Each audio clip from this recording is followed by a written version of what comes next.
I returned from Paris to find the lock changed, my belongings in trash bags, and my SUV sold by my parents to pay my sister's debts. Her panicked screams filled the hall as I called the police. That was the moment I stopped being their silent victim. I was 19 when I learned that independence wasn't some grand leap into adulthood, but 1,000 small steps you take when no one's watching.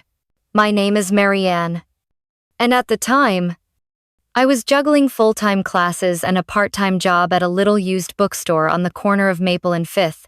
The place always smelled faintly of dust and old paper, like the scent itself had been stored between the pages for decades. The amber glow from the lamps made everything feel softer, quieter, and I liked that. Every Friday evening after my shift, I'd take my pay envelope home and spread the bills out on my desk. I counted them slowly, running my fingers over the worn edges before tucking the cash neatly into a separate envelope labeled laptop. It wasn't much, but week after week, it grew heavier.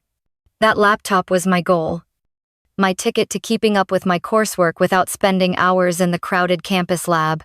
The contrast between the bookstore's quiet and my family's house was like stepping from a library into a parade. On one particular Saturday, I walked into the living room to find my older sister, Celeste, sitting in the middle of the couch, grinning as she pulled the lid off a brand new phone box. My parents were leaning over her shoulders, beaming as though she'd just won the Nobel Prize. My mother fussed over the screen protector. My father held up his own phone to take pictures, and Celeste tilted the device in the light, admiring it like it was a rare jewel. I stood there for a moment, taking in the scene. I wanted to be happy for her. I really did. But I couldn't help feeling the sharp sting of comparison. My gift to myself, after months of double shifts and skipped outings with friends, was going to be a secondhand laptop with a few scratches on the casing. Celeste's gift, on the other hand, seemed to appear without effort, without question. In my mind, I heard my own voice say, almost bitterly, "The gift I dream about is a laptop. Hers is whatever she wants. And Mom and Dad have never once told her no." Oh, I smiled politely, said nothing, and headed upstairs to mark another $20 in my savings ledger. By the time spring rolled around, Celeste had a new obsession: photography. Not the kind where you grab a camera and go exploring, but the curated, a high-end version. My parents seemed to love funding. She was enrolled in exclusive art classes downtown, the kind that came with sleek portfolios and instructors who wore black from head to toe. Every week, a new shipment of expensive fabrics and designer outfits arrived at the house, each one meant for an upcoming photo shoot. When I came home from the library one Friday, the dining table was covered with glossy prints from her latest session. Celeste sat at the head of the table, flipping through them like a fashion editor, while my parents leaned in on either side of her, pointing out their favorites. They were planning her first solo exhibition, already talking about the guest list, the catering, the perfect venue. Their voices overlapped in excitement, and I lingered in the doorway, listening. That same week, something incredible happened to me. I had been working for months on a research project in one of my advanced courses, long nights in the lab, weekends buried in academic journals, and it paid off. My professor called me in after class to tell me I'd won first place in the university's annual research competition. It wasn't just a ribbon or a certificate. It came with a small grant, a feature in the campus paper, and a letter of recommendation for graduate school. My heart was pounding as I drove home, rehearsing how I'd tell them. I walked into the kitchen that evening, still in my campus ID lanyard, and found my parents there, prepping appetizers for some friends. "I have news," I said, smiling. They both looked up. I won the University Research Award. First place. Ugh. My mom's eyes lit up for a moment, and my dad said, "Oh, that's great. Honey," then, without missing a beat, he turned to my mom and asked, "So, how's Celeste coming along with the big show?" The shift was so quick, it felt like someone had slammed a door in my face. I laughed lightly, like it didn't matter. But inside, I felt something heavy settle in my chest. I'd thought this would be the moment they saw me differently. That they'd really see me. Instead, it was just another passing note in a conversation that always came back to her. I went upstairs, set the grant envelope on my desk next to the slowly growing laptop fund, and tried to convince myself that their indifference didn't hurt. But it did. Graduation day felt like the first real breath I'd taken in years. I crossed the stage in my cap and gown, diploma in hand. Hearing my name announced with honors, I'd worked for every inch of that achievement, every sleepless night, every extra shift, every weekend spent studying instead of relaxing with friends. As I stood in the sunlight outside the auditorium, I felt taller somehow, like I'd quietly proven to myself what I was capable of. A month later, I got the phone call that changed everything. An offer from one of Chicago's most respected design firms. I remember sitting at the edge of my bed with the phone pressed to my ear, trying to sound professional while my heart was racing. When I hung up, I stared at the ceiling, smiling to myself. This was it, my chance to build the kind of life I'd been dreaming about. Moving to Chicago was like stepping into another world. The skyline greeted me with a crown of glass and steel, the streets humming with energy even late at night. Yellow cabs zipped past coffee shops that stayed open until 2 in the morning, and every block seemed to hold another possibility. I felt small in the best way, like I'd been dropped into a city that would challenge me to grow bigger than I'd ever imagined. My first day at the firm was everything I'd hoped for: sleek offices, creative energy buzzing in the air, and a team that welcomed me as if I'd been there for years. I dove into projects with the kind of enthusiasm that made the days fly by. Each paycheck felt like proof that I was standing on my own. And it didn't take long before I started looking for a place to call mine. Signing the contract for my own condo was more than a real estate transaction.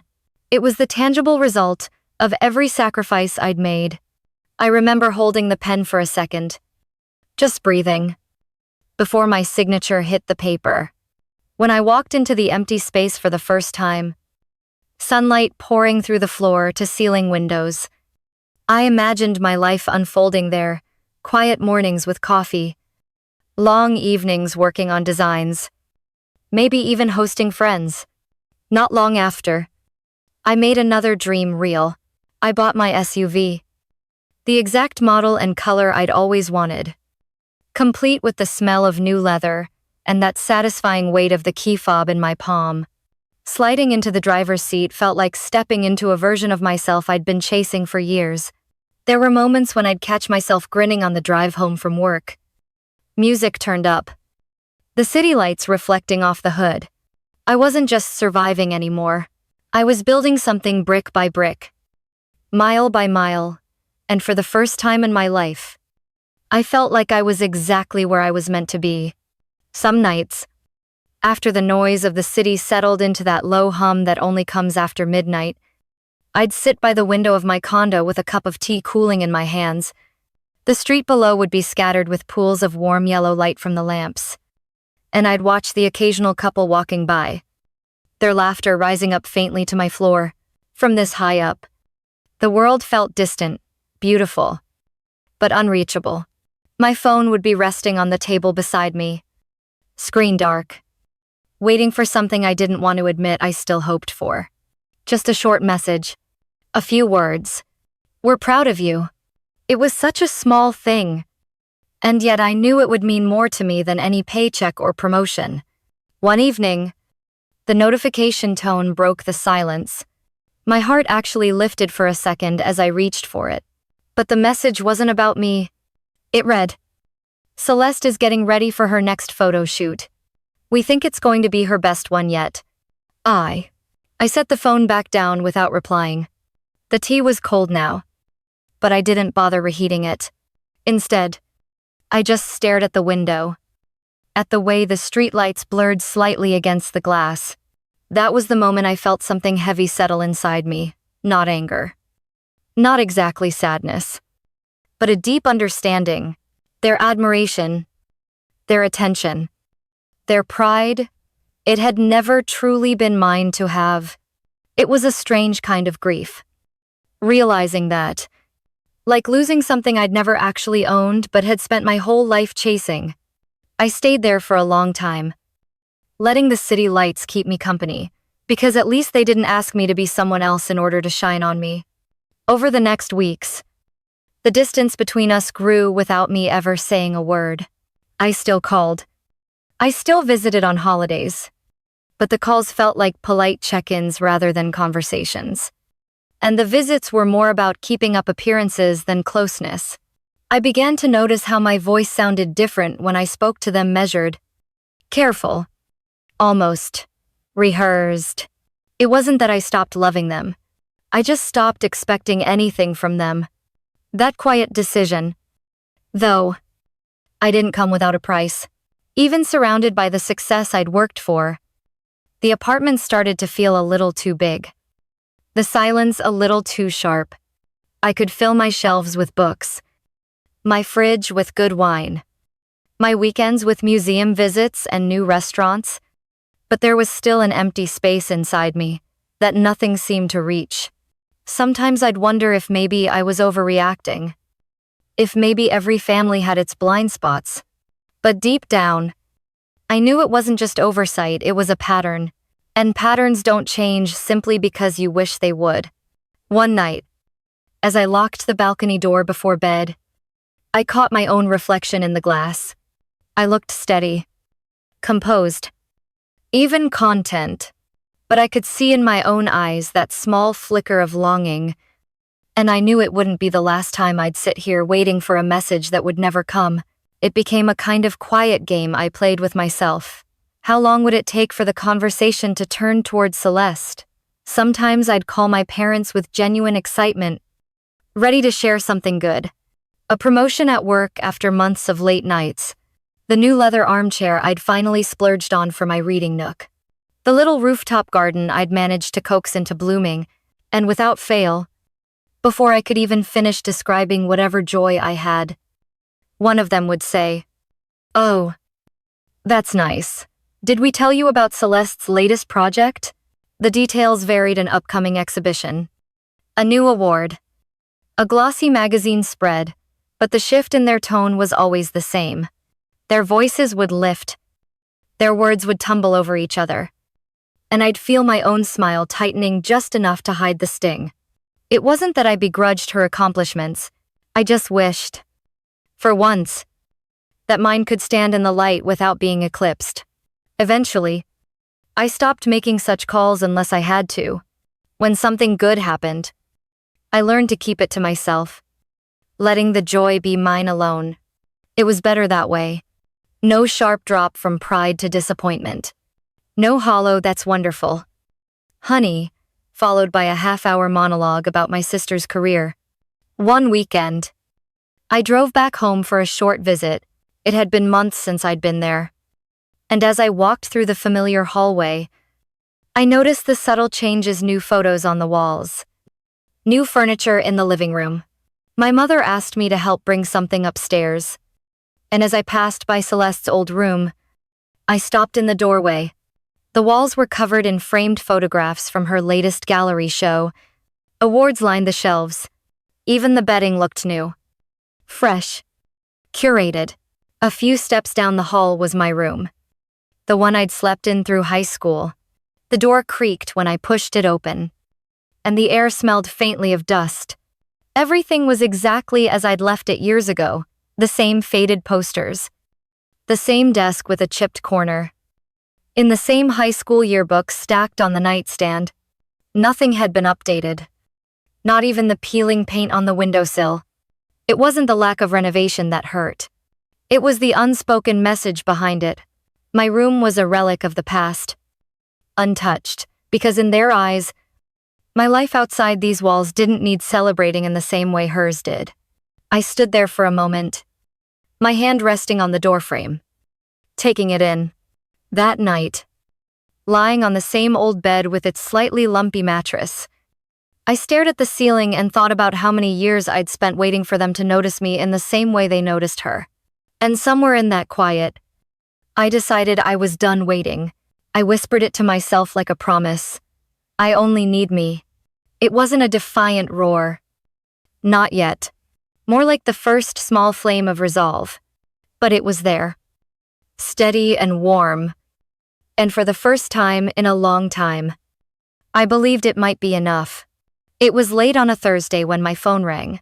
I glanced at the screen, Mom. Something in me hesitated before answering, as if I already knew this wasn't going to be one of those casual catch-up calls. Her voice was unusually tight, almost urgent.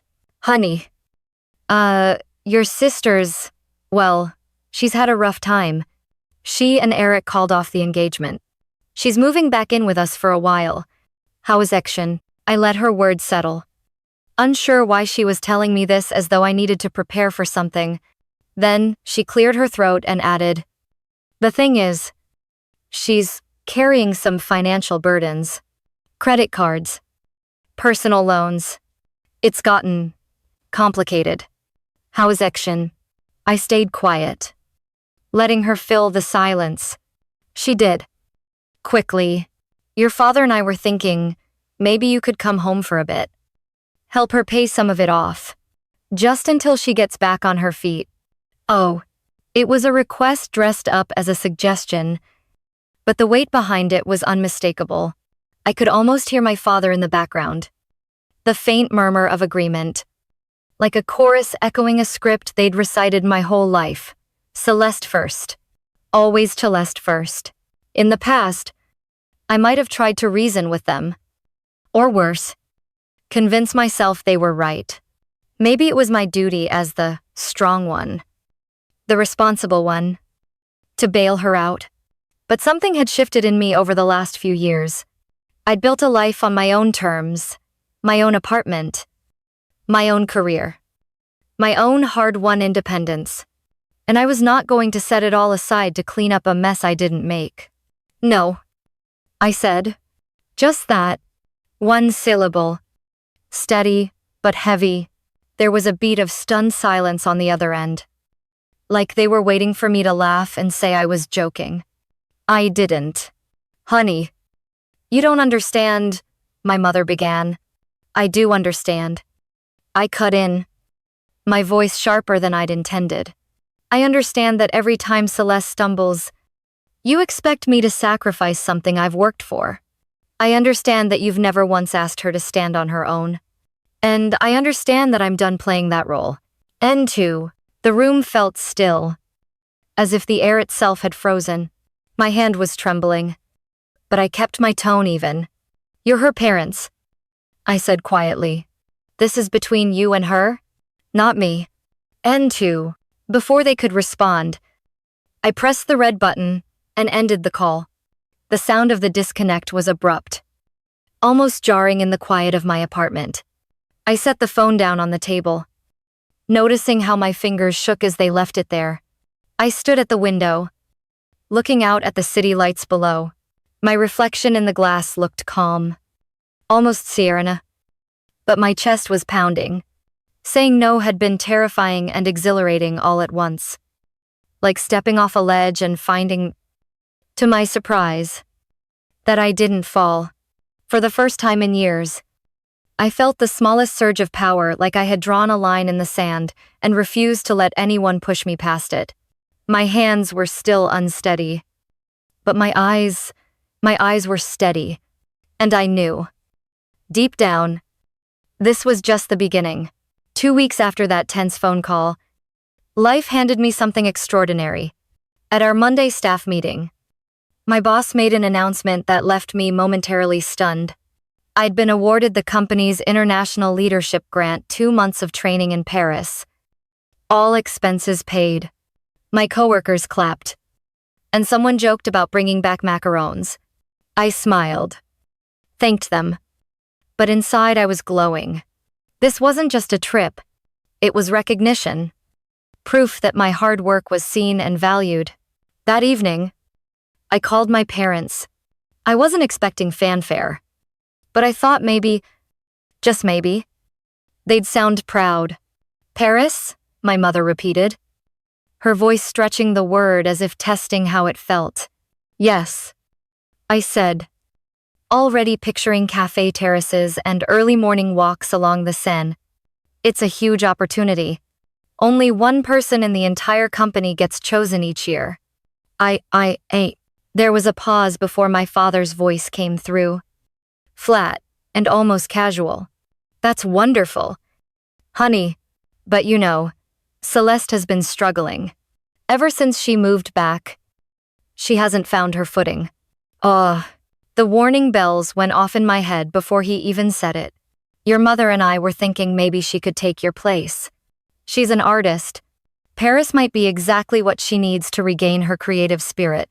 For a moment, I thought I'd misheard. Take my place? This isn't a ticket I can hand over. It's a professional program. For my job. My company chose me. Not her. You could talk to your boss? Mom suggested. Her tone syrupy with that practiced persuasion I knew too well. Explain the situation. Family comes first. After all. I laughed. But it wasn't from amusement. It was sharp. Almost bitter. Family comes first? Is that why you've never once asked her to give something up for me? Is that why? Every time I achieve something, you look for a way to make it hers? There was a long silence. The kind that hangs heavy with things unsaid. Honey, Mom began softly. You're strong. You'll have other chances. She needs this now. And if no, I said. My voice steady this time. This is mine. I earned it. And I'm going. And if another pause. Longer. Colder. I could hear them breathing on the line. But no words came. Finally, I said, I'll call you when I get back. And if I hung up before they could respond. For the rest of the evening, the glow of my earlier joy felt dimmed, shadowed by their reaction. Still, underneath the hurt, a steel thread of resolve wound tighter inside me. They could ask, they could pressure, but I wasn't going to bend. The day I boarded the flight to Paris, I didn't tell them my departure time. As the plane lifted into the clouds, I stared out at the widening sky and felt a strange mix of triumph and sadness. It hit me then. This trip wasn't just about career growth. It was about claiming something without apology. And if that meant leaving certain people in my life behind at least for a while, so be it. When my plane touched down back in the States, I felt lighter than I had in years. Paris had given me space to breathe. To think without the constant static of family drama in the background. I took a cab from the airport. My suitcase wedged beside me. Already imagining a quiet evening at home, unpacking, making tea. Maybe scrolling through the photos I'd taken along the Seine. But when I reached my building, something was wrong. The key didn't fit. I tried again.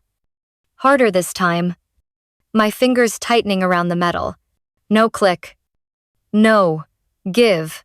Just the sharp realization that the lock had been changed. I knocked, expecting maybe a maintenance mix-up. Instead, the door opened a few inches, and there she was. Celeste. Her hair was pulled up in that effortless way she always managed. Like she'd just stepped out of an art magazine. Behind her, I could see my sofa, my coffee table, and my throw blanket draped over the armrest. The one my grandmother had given me. What are you doing here? I asked. My voice low. I live here now, she said. As if it were the most natural thing in the world. Mom and Dad thought it would be better for me. You were in Paris. So, I looked down the hall and saw 2 large black garbage bags by the elevator. I didn't have to open them to know they were mine. Where's my stuff? In there, she said, shrugging. We didn't have space for all of it. I couldn't speak for a moment. My pulse thudded in my ears. in my grip on the suitcase handle tightening until my knuckles ached. And my car? I finally managed. She didn't answer. It just looked away. That's when my phone buzzed. It was my mother. "Oh, good. You're home," she said brightly. "We meant to tell you your father sold the SUV. The money's going toward Celeste's new art studio. It's a great investment in her future." An icy calm spread through me, washing away the jet lag and the last traces of Paris warmth. I realized I wasn't even surprised. Disappointed. Yes, deeply, but not shocked. This was just the latest chapter in a book I'd been forced to read my whole life. I didn't argue. I didn't yell. I simply said, "I'll be in touch," and hung up. Celeste was still standing in the doorway, looking half defiant, half bored. "You can take your bags," she said, nodding toward the elevator. I dragged them inside without another word. As the elevator doors closed, I caught my reflection in the brushed steel, tired. Yes, but something else too. Harder. Colder. By the time I reached the curb, I'd made a decision. There would be no more understanding, no more letting things slide, because they were family. Something in me had shifted. I wasn't going to be the one losing anymore. And this time, I was going to make sure the next move was mine. The next morning, I woke up in a hotel room with the garbage bags from my hallway sitting in the corner like silent witnesses. I'd barely slept. Every time I closed my eyes, I saw Celeste's face in that doorway and heard my mother's voice saying my SUV was now a great investment in her future. Oh, the part of me that used to hesitate, that used to soften at the word family, was gone. In its place was something steady, almost mechanical. I pulled out my phone and dialed the police. "My name is Marianne Evans," I said, my tone crisp. "And I'm reporting an illegal occupancy and theft of personal property. The person is my sister, but that doesn't change the facts." "When?" The officer asked for the address and told me they'd send a unit. I was at the building 15 minutes later, standing with my arms crossed as the patrol car pulled up.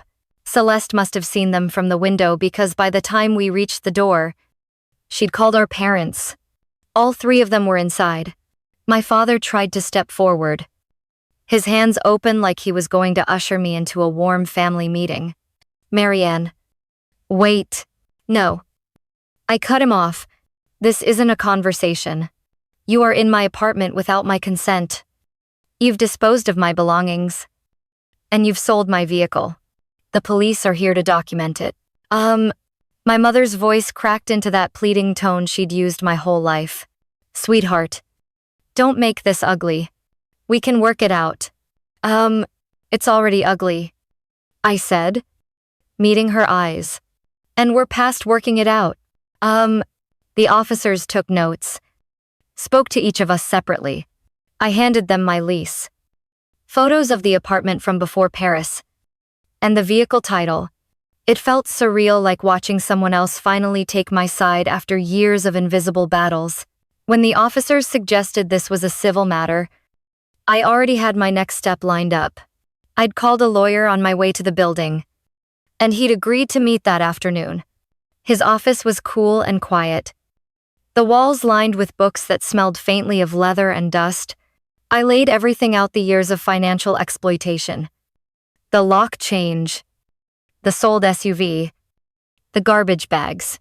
He listened without interrupting, his pen moving steadily over a yellow legal pad.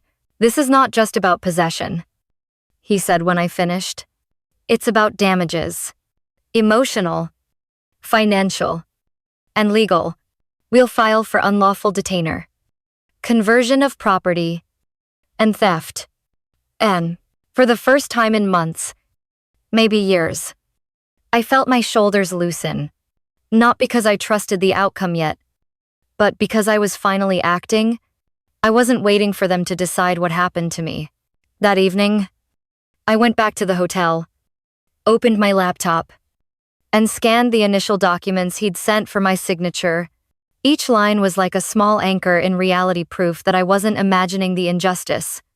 Proof that the law saw it too. There was no satisfaction in imagining what this would do to my parents or Celeste. Just clarity. They had made choices. And choices had consequences. I had been living with mine for decades. Now they would face theirs. When I turned out the light, the garbage bags were still in the corner. But they didn't feel like silent witnesses anymore. They felt like evidence. And I intended to use every piece of it. The trial didn't happen overnight. It took months of filings, depositions, and more than one attempt from my parents' lawyer to settle quietly. But my attorney kept reminding me that quick resolutions often came at the cost of justice. I held my ground.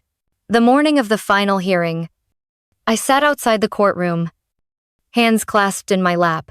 Across the hallway, Celeste sat between my parents, her hair pulled back, wearing an expression I couldn't read.